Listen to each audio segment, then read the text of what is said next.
اعوذ باللہ من الشیطان الرجیم بسم اللہ الرحمن الرحیم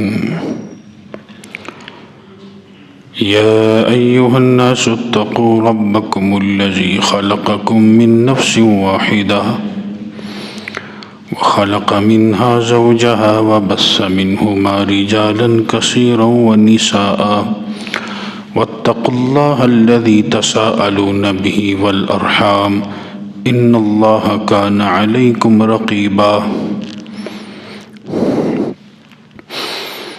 آج کی نماز تراویح میں پارہ نمبر 4 کا آخری حصہ اور پارہ نمبر 5 کی مکمل تلاوت ہوئی ہے۔ آج الحمدللہ 5 پارے مکمل ہو چکے ہیں۔ سورہ نساء کی جس کے 24 رکوع ہیں اور آج 20 رکوعات کی تلاوت ہوئی ہے۔ 4 رکوع رہتے ہیں، وہ انشاءاللہ اگلے پارے میں 6 پارے میں آئیں گے۔ سورہ نساء کی جو پہلی آیت ہے بڑی مشہور آیت ہے اور یہ خطبہ نکاح میں مسنون آیات میں شامل ہے کہ جو پیارے نبی صلی اللہ علیہ وآلہ وسلم جب نکاح کا خطبہ پڑھتے تھے تو یہ آیت مقدسہ تلاوت کرتے تھے۔ یا ایھا الناس، اے لوگوں، اپنے رب سے ڈرو جس نے تم کو پیدا کیا ایک جان یعنی آدم علیہ السلام سے، وَخَلَقَ مِنْهَا زَوْجَهَا، پھر آدم سے اللہ نے ان کی بیوی کو پیدا کیا، حوا علیہ السلام۔ اس کا مطلب یہ ہوا کہ یہ نکاح میں مناسبت یہ آ رہی ہے کہ دیکھیں جو انسان میں جو مرد ہے نا، اس مرد کو اللہ نے خود پیدا کیا، عورت کو اللہ نے اپنے حکم سے مرد کی پسلی سے نکالا۔ تو اشارہ یہ کر دیا کہ تم کو اپنے ہاتھوں سے پیدا کیا ہے، تمہارا سٹیٹس بڑا اپ ہے، لہٰذا تمہاری ذمہ داری بڑی ہے۔ بیوی جو تمہارے ماتحت ہے، اس کی ضروریات کا تم خیال رکھنا۔ اور وَبَثَّ مِنْهُمَا رِجَالًا كَثِيرًا وَنِسَاءً، اور پھر اللہ نے ان دونوں سے بے شمار انسانوں میں مردوں کو، عورتوں کو پیدا کیا۔ پھر اس میں یتیم بچوں کے حوالے سے ہدایات ہیں۔ ایک غزوہ ہوا اور اس غزوے میں اکثر صحابہ شہید ہو گئے، یتیم بچے تھے۔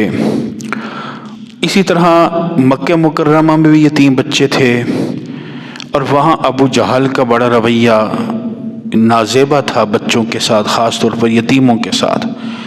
تو یتیم بچے جو ہیں، یہ بچیاں جو ہیں، ظاہر ہے ہمارے پیارے نبی صلی اللہ علیہ وسلم خود بھی بائی برتھ یتیم تھے۔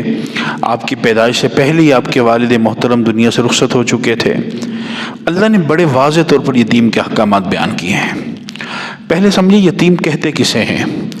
یتیم جو ایسا نابالغ بچہ یا بچی جس کے والد کا سایہ سر سے اٹھ گیا ہو، اس کے لیے نابالغ ہونا، یہ پھر وہ اسلامی کیٹیگری یعنی اسلامی سرکل میں، شریعت اسلامیہ میں اس کو ہم یتیم کہیں گے۔ اگر بالغ ہو گیا تو بالغ اگرچہ اس کا والد انتقال کر گیا، اس سینس میں تو وہ یتیم ہے، لیکن وہ احکامات جو یتیم والے ہیں وہ بالغ پر نہیں لگیں گے، وہ نابالغ پہ لگیں گے۔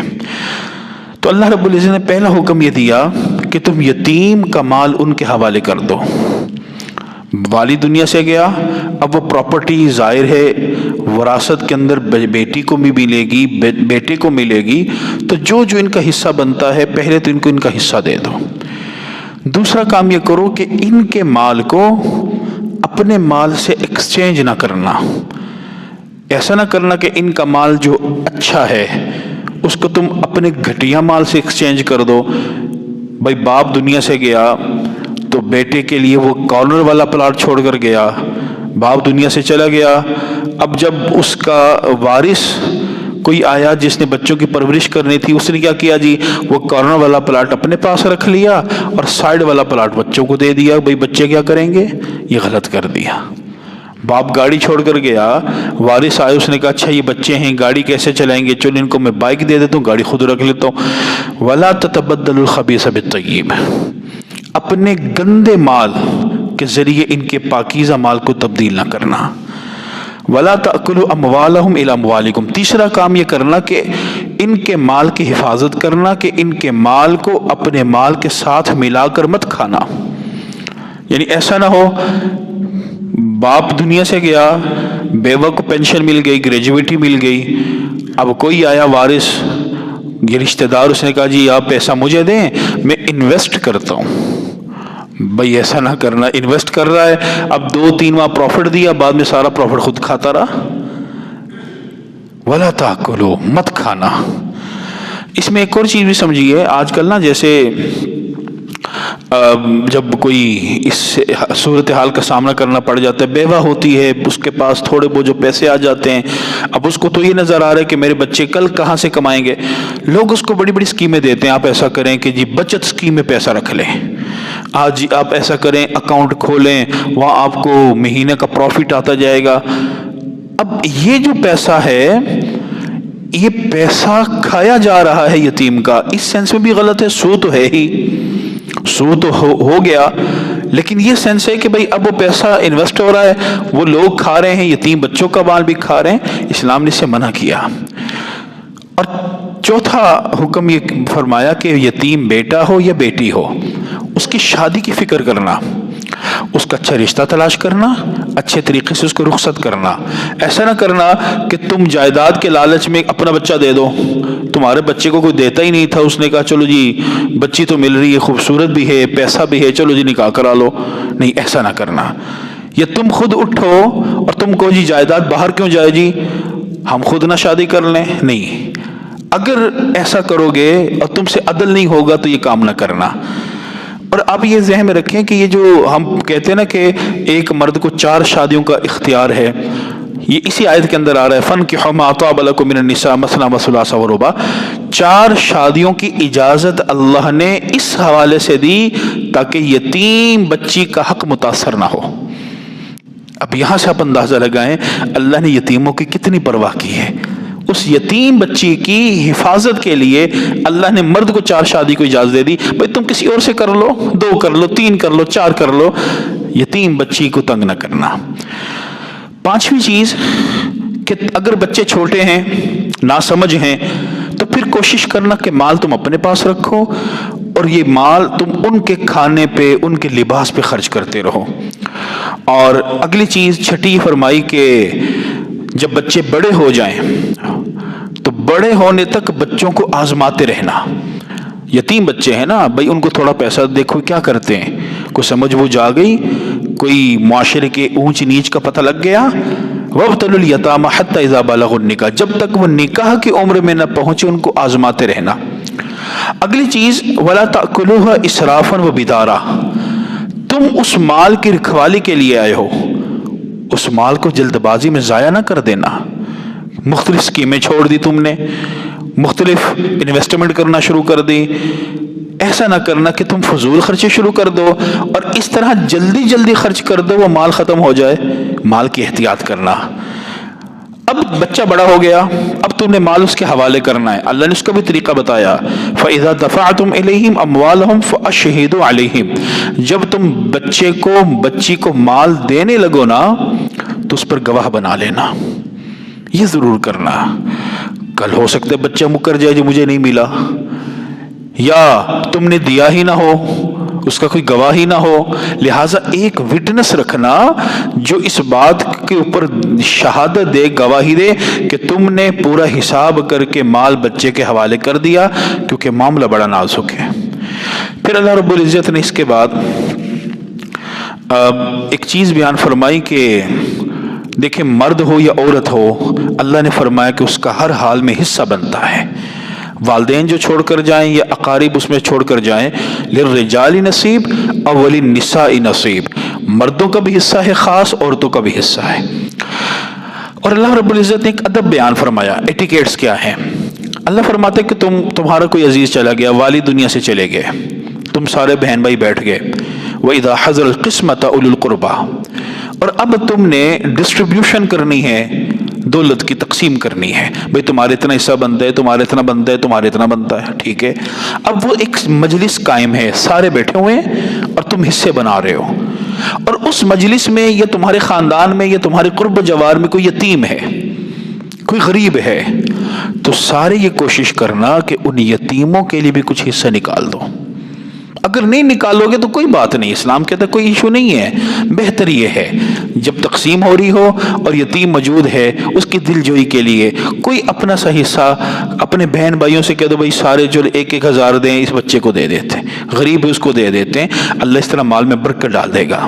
اور اس رکوع کے آخر میں اللہ نے بڑا ایک سخت جملہ فرمایا کہ ان الذین یاکلون اموال الیتامی ظلمن، جو یتیموں کا مال کھاتے ہیں ناحق، انما یاکلون فی بطونہم نارا، وہ دراصل اپنے پیٹ میں آگ کھا رہے ہیں، وَسَيَصْلَوْنَ سَعِيرًا، ان قریب ہم ان کو جہنم میں ڈال دیں گے، ان قریب۔ اب علماء نے اس ایک نکتہ بیان فرمایا کہ یتیم کا مال کھانے سے اللہ عمر کم کر دے گا، کیونکہ سیصلون ان قریب، یعنی ان قریب کا مطلب یہ ہے کہ اس کو اللہ مہلت نہیں دے گا، ایک وقت آئے گا اس کے بچے بھی اللہ یتیم کر کے چھوڑے گا، اس کو جہنم میں ڈال دے گا۔ نبی اکرم صلی اللہ علیہ وسلم سے ایک حدیث مروی ہے، آقا فرماتے جب قیامت کا دن ہوگا تو کچھ لوگ قبروں سے اس طرح اٹھیں گے کہ ان کے منہ سے آگ کے شعلے نکل رہے ہوں گے۔ تو صحابہ نے عرض کیا یا رسول اللہ وہ کون سے لوگ ہوں گے؟ آقا نے فرمایا کیا تم نہیں پڑھتے کہ جو یتیموں کا مال کھاتے ہیں وہ اپنے پیٹ میں آگ کھاتے ہیں؟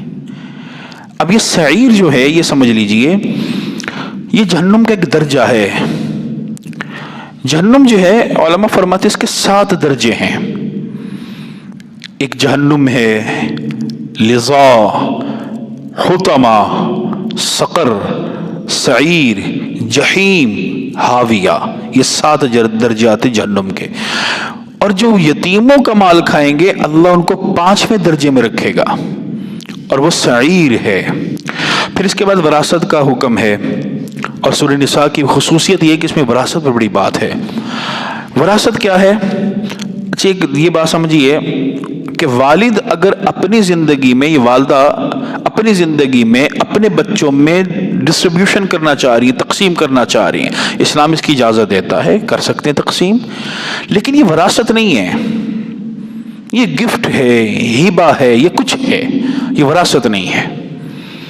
کیونکہ وراثت میں تو ایک خاص حصہ ہوگا، اس سے اونچ نیچ کوئی نہیں کر سکتا، لیکن والد جب اپنی زندگی میں دینا چاہے گا وہ جتنا مرضی دے دے، بیٹے کو جتنا مرضی دے دے، اپنے لیے جتنا مرضی رکھ رہے، کیونکہ وہ تو گفٹ دے رہا ہے۔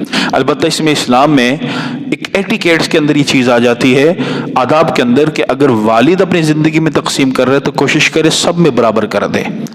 اس کے 5 بیٹے بیٹیاں ہیں، 100 روپے تقسیم کرنا ہے، سب کو 200 دے دے تاکہ 5 میں وہ 100 تقسیم ہو جائے، برابر کر دے۔ ہاں اگر وہ کسی کو زیادہ دینا چاہتا ہے اس کی کوئی ریزن ہونی چاہیے، وہ غریب ہے، خدمتگار تھا، اس کے ساتھ رہا، لائک دیٹ، کوئی ریزن ہو، پھر وہ کسی کو زیادہ دے سکتا ہے، حرج کوئی نہیں۔ اب وراثت کیا ہوتی ہے؟ وراثت ہوتی ہے کہ جب باپ انتقال کر جائے، اب وہ جو چھوڑ کر دنیا سے گئے، اب یہ جو چھوڑا ہوا ہے مما ترک، یہ ترکہ جو ہے اس سے وراثت نکلے گی۔ اب اس میں مخصوص حصے ہوں گے، بس یہ آخر بس بات سمجھ لیں، وراثت میں سب سے آسان وراثت اس وقت ہوتی ہے تقسیم کہ جب انتقال کرنے والے فرد کا بیٹا موجود ہو۔ یہ بیٹا بڑی اللہ کی نعمت ہے، بیٹی بھی بڑی نعمت ہے، لیکن بیٹا ایسی نعمت ہے کہ جو ساری دولت کو گھر میں کھینچ لاتا ہے۔ وہ کہتے ہیں نا جس کا بچہ پیدا ہو کہتے ہیں اس کا وارث آ گیا، حالانکہ بچی پیدا ہونے پر یہ نہیں کہا جاتا، کیونکہ بیٹے نے ساری دولت کھینچ کر گھر میں لے کر آنی ہے۔ وراثت تقسیم ہوگی، مرنے والے کے والدین کو ملے گا، اس کی بیوی ہے اس کو مل گیا، اب سارا مال بیٹا ہے تو گھر میں رہے گا، اور بیٹی بھی موجود ہے تو سنگل بیٹی کو مل جائے گا، ڈبل بیٹے کو مل جائے گا، سارا مال گھر میں 100%۔ اگر بیٹا نہیں ہے صرف بیٹی ہے، یہ بیٹیاں ہیں، تو پھر 75% مال گھر میں رہے گا، باقی مرنے والے کے بہن بھائیوں میں چلا جائے گا۔ اگر کوئی نہیں ہے، بے اولاد ہے، جس کو کلالہ کہا جاتا ہے، اسلام نے اس کے بارے میں حکم دیا کہ کلالہ کا جو مال ہوگا بیوی کو مل گیا یا بیوی فوت ہوئی شوہر کو مل گیا، پھر جو انتقال کرے گا اس کے بہن بھائیوں میں سارا مال چلا جائے گا والدین کے بعد۔ پھر اس کے بعد محرمات کا ذکر ہے۔ 3 قسم کے رشتے وہ ہیں جن سے نکاح کرنا حرام ہے۔ ایک تو وہ خونی رشتے ہیں کچھ، جیسے ماں ہے، بہن ہے، بیٹی ہے، بھتیجی ہے، بھانجی ہے، بلڈ ریلیشن ہے۔ دوسرے وہ رشتے آ جاتے ہیں جن کو ہم رضائی رشتے کہتے ہیں۔ فیڈ لیا بچے نے یا بچی نے، جس ماں سے غذا لی 2 سال کی عمر میں۔ اب یہ بھی سمجھ لیں مسئلہ، بعض لوگ آ جاتے ہیں میرے پاس، کہتے ہیں ایسے جی شادی ہوئی ہے تو وہ جی دودھ پی لیا ہے تو کیا ہمارا نکاح ٹوٹ گیا؟ یہ رضاعت ایسے ثابت نہیں ہوتی۔ رضاعت کے لیے 2 سال ہیں۔ 2 سال کے اندر اگر بچے نے کسی عورت کا غذا لے لی تو اب وہ بچہ اس کا رضائی بیٹا بن جائے گا۔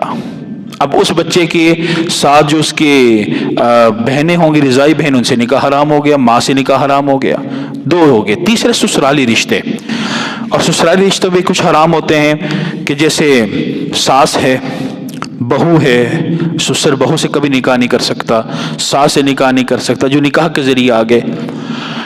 البتہ کچھ 2 رشتے ایسے بھی ہوتے ہیں کہ اگر 2 محرمات ہیں عورتیں، ان دونوں محرمات کو ایک ہی نکاح میں رکھنا، مثلا خالہ اور بھانجی، ایک بندہ خالہ اور بھانجی دونوں سے نکاح کر لی حرام ہو جائے گا، 2 بہنوں سے نکاح کر لی حرام ہو جائے گا، ماں بیٹی سے نکاح کر لے حرام ہو جائے گا، پھپھو اور بھتیجے سے نکاح کر لے، دونوں کو ایک ہی نکاح میں یہ حرام۔ تو 2 محرمات کو نکاح میں نہیں رکھ سکتے۔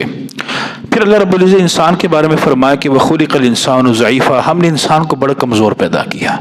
کیا مطلب ہے کہ اللہ نے اس کی انسان کی کمزوری کی وجہ سے بے شمار احکامات میں نرمی کی ہے۔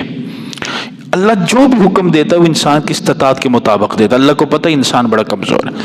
پھر اللہ رب العزت نے ایک اصول بیان فرمایا کہ ان تجتنبوا کبائر ما تنہون، اگر تم بڑے گناہوں سے بچو گے نا تو چھوٹے گناہ ویسے تمہارے معاف کر دیں گے، اس کی فکر نہ کرنا، بڑے گناہوں سے بچنا، ہم چھوٹے چھوٹے گناہ تم سے دور کر کے تم کو جنت میں داخل کر دیں گے۔ آگے ایک مسئلہ ہے وَلَا تَتَمَنَّوْا مَا فَضَّلَ اللَّهُ بِهِ بَعْضَكُمْ عَلَى بَعْضٍ لِلرِّجَالِ نَصِيبٌ مِّمَّا اكْتَسَبُوا وَلِلنِّسَاءِ نَصِيبٌ مِّمَّا اكْتَسَبْنَ۔ عورت کے بارے میں اللہ نے اشارہ کیا کہ عورت جوبین ہو سکتی ہے، جاب کر سکتی ہے، نوکری کر سکتی ہے۔ اس کا اشارہ اللہ نے یہ دیا کہ تم کسی بندے کا مال دیکھ کر کبھی بھی کوئی تمنا نہ کرنا، حسرت نہ کرنا، اللہ نے اس کو جی ان کو اے وے جی میرے کول نہیں ہے، نہیں، ایسا نہ کہنا۔ کسی بھی انسان کو جو اللہ نے دیا ہے نا اس پر تم دل میں کوئی تمنا نہ کرنا۔ کیوں؟ کیونکہ اگر مرد کمائے گا اللہ تعالیٰ نے اس کا حصہ رکھا ہوا ہے، وہ اتنا ہی کمائے گا جتنا اس کا حصہ ہے۔ عورت کا بھی اتنا ہی حصہ ہوگا جتنا وہ کمائے گی۔ اب اس پر علماء فرماتے کہ اللہ نے عورت کے لیے کمانے کا جو لفظ استعمال کیا وَلِلنِّسَاءِ نَصِيبٌ مِّمَّا اكْتَسَبْنَا، تو اس سے معلوم ہے کہ عورت جو ہے وہ جوبین بن سکتی ہے، نوکری کر سکتی ہے، اس میں کوئی مذائقہ نہیں ہے۔ پھر اس کے بعد اللہ رب العزت نے آگے ایک طریقہ بیان فرمایا کہ اگر میاں بیوی میں کوئی لڑائی ہو جائے، کوئی جھڑپ ہو جائے تو اب سیز فائر کیسے کرنا ہے۔ وہ جیسے جنگ ہو جائے نا تو ہتھیار ڈالنے ہوتے ہیں، سیز فائر کیسے کرنا اس لڑائی میں، اللہ نے وہ طریقہ بتایا۔ وَاللَّاتِي تَخَافُونَ نُشُوزَهُنَّ فَعِظُوهُنَّ، اگر میاں بیوی میں لڑائی ہو جائے، ناچاقی ہو جائے، سب سے پہلے کیا کریں؟ آپ بیوی کو بٹھا کر اس کی کاؤنسلنگ کریں، اس کو سمجھائیں، اس کو کسی بھی طرح سے سمجھائیں۔ دوسرا کام اگر وہ نہیں سمجھتی وَهْجُرُوهُنَّ فِي الْمَضَاجِعِ، اب اپنے بیڈ روم میں اس کی جگہ سیپریٹ کر دیں۔ لڑائی بیڈ روم میں رکھنی، باہر لے کر نہیں جانی۔ اب رات کو اس کو تنہائی میں ڈال دیں، بستر الگ کر لیں، پھر بھی نہیں مانتی وَضْرِبُوهُنَّ، تیسرا کام کیا کریں؟ اب آپ اس کو مار سکتے ہیں۔ اب یہاں پر اکثر لوگوں کو بڑا اعتراض ہوتا ہے جی اسلام عورت کو مارنے کا کہہ رہا ہے، حالانکہ ہمارے پیارے نبی صلی اللہ علیہ وسلم سے ایک حدیث مروی ہے، ایک صحابی آئے، کہا کہ یا رسول اللہ بیوی کا کیا حق ہے شوہر پر؟ آقا نے فرمایا کہ اس کو برا بھلا نہ کہے اور اس کے منہ پر تھپڑ نہ مارے۔ اس پر علماء نے لکھا کہ مار سکتا ہے لیکن منہ پر نہ مارے، ایسی جگہ پر نہ مارے جہاں پر نشان پڑ جائے، عورت کے لیے انسلٹنگ ہو، اس طرح نہ مارے۔ اب پھر بھی نہیں مانتی تو فَبْعَثُوا حَكَمًا مِّنْ أَهْلِهِ وَحَكَمًا مِّنْ أَهْلِهَا، چوتھا کام یہ کرو کہ اپنی طرف سے ایک بندہ بٹھاؤ، اس کی طرف سے کسی کو بٹھاؤ اور تھرڈ پارٹی انوالو کر کے مسئلے کو حل کرو۔ ہاں اس پر علماء نے لکھا اگر پھر بھی نہیں مانتی تو پھر آپ کے پاس طلاق کا آپشن ہوگا. تو طلاق آخری آپشن ہے. آج افسوس کی بات ہے ہم طلاق کو پہلا آپشن سمجھتے ہیں. نہیں، پہلے اس کو سمجھائیں، پھر اس کو رات کو بستر الگ کر دیں، پھر مار بھی سکتے ہیں، پھر کوئی تیسرا فرد بٹھا لیں، پھر اس کے بعد سوچیں کہ آپ نے کیا کرنا ہے. پھر اس کے بعد اللہ رب العزت نے شرک کے بارے میں فرمایا کہ ان اللہ لا یغفر ان یشرک بہ ویغفر ما دون ذلک لمن یشاء. اللہ شرک کو معاف نہیں کرے گا، جس کے علاوہ جس کو چاہے معاف کر دے. پھر آگے چیز آ رہی ہے ان الذین کفروا بآیاتنا سوف نصلیہم نارا کلما نضجت جلودہم بدلناہم جلودا غیرہا. اللہ فرماتا ہے جب ہم جہنم میں جہنمیوں کو ڈالیں گے نا تو ان کی جو سکن ہے، جلد، یہ جل جائے گی. ہم کیا کریں گے کہ ہم اس جلد کو اور عذاب محسوس کروائیں گے کہ اس کے اوپر ایک نئی جلد چڑھا دیں گے. وہ جلد بھی جل گئی، پھر ایک نئی جلد سکن آ جائے گی. اچھا، جلد کا خاص طور پر ذکر کیا اللہ رب العزت نے. علماء نے ایک بڑا عجیب نکتہ لکھا ہے، آج کے جدید علماء نے فرمایا کہ جلد کی وجہ ذکر کرنے کی یہ ہے کہ ہماری پوری جو باڈی ہے نا، اس میں تقریباً ہر چیز ٹرانسپلانٹ ہو سکتی ہے. خدا نہ خواستہ کسی کی کڈنی فیل ہوگی، وہ کسی سے کڈنی لے لے. ہارٹ ہے، وہ کسی سے ہارٹ لے لے. لنگز ہے، لیور ہے، یہاں تک تو سائنس چلی گئی ہے. لیکن ایک چیز آج بھی میڈیکل سائنس کہتی ہے کہ ٹرانسپلانٹ نہیں ہو سکتی، وہ انسان کی سکن ہے. آپ کسی کی سکن اپنے سکن کے اوپر نہیں لگا سکتے، آپ کی باڈی ایکسیپٹ ہی نہیں کرے گی. اور پھر آج کی میڈیکل سائنس کیا کرتی ہے کہ انسان کی اگر سکن لگانی ہو تو اس کے کسی جسم کے حصے سے سکن اتار کر اس کے حصے پہ لگا دی جاتی ہے. اس کو ڈرافٹنگ کہتے ہیں. ٹرانسپلانٹیشن نہیں ہو سکتی. 1400 سال پہ اللہ نے جو جلد کا اشارہ دے دیا کہ سائنس آئے گی، تم اپنے سارے باڈی پارٹس ٹرانسپلانٹ کروا لو کہ اللہ کے عذاب سے بچ جاؤ گے. اللہ تمہاری جلد کو عذاب دے گا، تمہیں محسوس ضرور کروائے گا. پھر اس کے بعد آخری جو سورہ نساء کا آخری جو حصہ ہے، اس میں اللہ رب العزت نے بیوی کو ایک ہدایت کی، کیونکہ سورہ نساء ہے عورتوں کے حوالے سے احکامات ہیں. بیوی کو ایک ہدایت کی کہ بیوی کمپرومائز کرے. وَإِنِ امْرَأَةٌ خَافَتْ مِنْ بَعْلِهَا نُشُوزًا أَوْ إِعْرَاضًا. اگر کسی بیوی کو اپنے شوہر سے کوئی مسئلہ ہے، کوئی چیز ناپسندیدہ لگ رہی ہے، تو وہ کیا کرے؟ ان یصلح بینہما صلحا وصلح خیر. وہ کوشش کرے کہ کمپرومائز کر لے، صلح کی طرف جائے. اور صلح سب سے بہتر ہے. وہ طلاق بھی لے سکتی ہے، وہ خلا بھی لے سکتی ہے، وہ اپنا نکاح کینسلیشن بھی کروا سکتی ہے. لیکن اللہ کہتا ہے کہ بہتر یہ ہے کہ رشتے بنا کر رکھو. اسلام میں اس کا طریقہ یہ بیان فرمایا علماء نے کہ اگر بیوی کو شوہر پر کوئی اعتراض ہے کہ میرا حق ادا نہیں کر رہا، تو بیوی کیا کرے؟ وہ حق معاف کر دے، صلح کر لے، صلح کی طرف جائے، کوئی بھی درمیانی راستہ نکالے تاکہ رشتہ بنا رہے. اور سورہ نساء کی آخری آیات میں اللہ نے فرمایا کہ ان المنافقین فی الدرک الاسفل من النار، کہ منافق وہ جہنم کے سب سے نچلے گھڑے میں ہوں گے. یعنی منافق کا یہ حال ہوگا، وہ سب سے نچلے گھڑے میں. دعا کہ اللہ تعالی ہم سب کو جہنم سے محفوظ فرما کر جنت میں داخل فرمائے.